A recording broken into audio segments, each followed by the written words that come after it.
வணக்கம். நம்ம fibre optic cable லே பண்ணும்போது போஸ்ட் தவிர வேறு எந்த ஒரு மரத்துலையுமே நம்ம ஒயரை கட்டக்கூடாது. அதுக்கு என்ன ரீசன் அப்படின்னு பார்த்தீங்கன்னா, இப்போ இந்த இடத்துல நம்ம பக்கத்தில் போஸ்ட் எதுவும் இல்லாதனால இந்த இடத்துல மரத்தில் நம்ம கட்டியிருந்தோம்.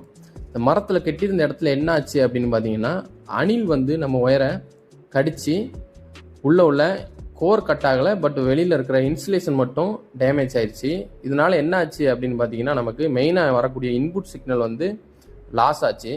இதில் நீங்கள் பார்த்தீங்கன்னாலே தெரியும் ஒயரை வந்து எந்த அளவுக்கு டேமேஜ் பண்ணியிருக்குது அப்படிங்கிறது.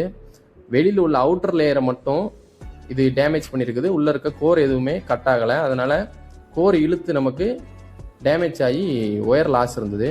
அதை நம்ம ரெண்டு சைடுமே லூப்பிங் நம்ம எடுத்து மறுபடியும் ஸ்ப்ளைசிங் பண்ணி மரத்தில் கட்டிட்டோம். எதனால் இந்த இடத்துல நம்ம மரத்தில் கட்டியிருக்கோம் அப்படின்னு பார்த்தீங்கன்னா, ரெண்டு சைடுமே நமக்கு ஒயரை இழுத்து கட்டுறதுக்கு போஸ்ட்டு வாய்ப்பாக இல்லை. இப்போ நீங்கள் பார்த்தீங்கன்னாலே தெரியும், இப்போ ரைட் சைடு இருக்கிற இந்த போலில் நம்ம இழுத்து கட்டணும் அப்படின்னா, இது வந்து நமக்கு குளத்துக்கரை கீழேருந்து நமக்கு டிராக்டரு இந்த மாதிரி லாரி ஏதாவது போகும்போது ஒயர் வந்து ஹைட்டு கம்மியாக இருக்கனால ஒயர் கட் ஆயிரும். அதனால தான் நம்ம மரத்தில் இழுத்து கட்டியிருக்கோம். தயவுசெய்து யாருமே மரத்தில் ஃபைபர் ஆப்டிக் கேபிளை இழுத்து கட்டாது.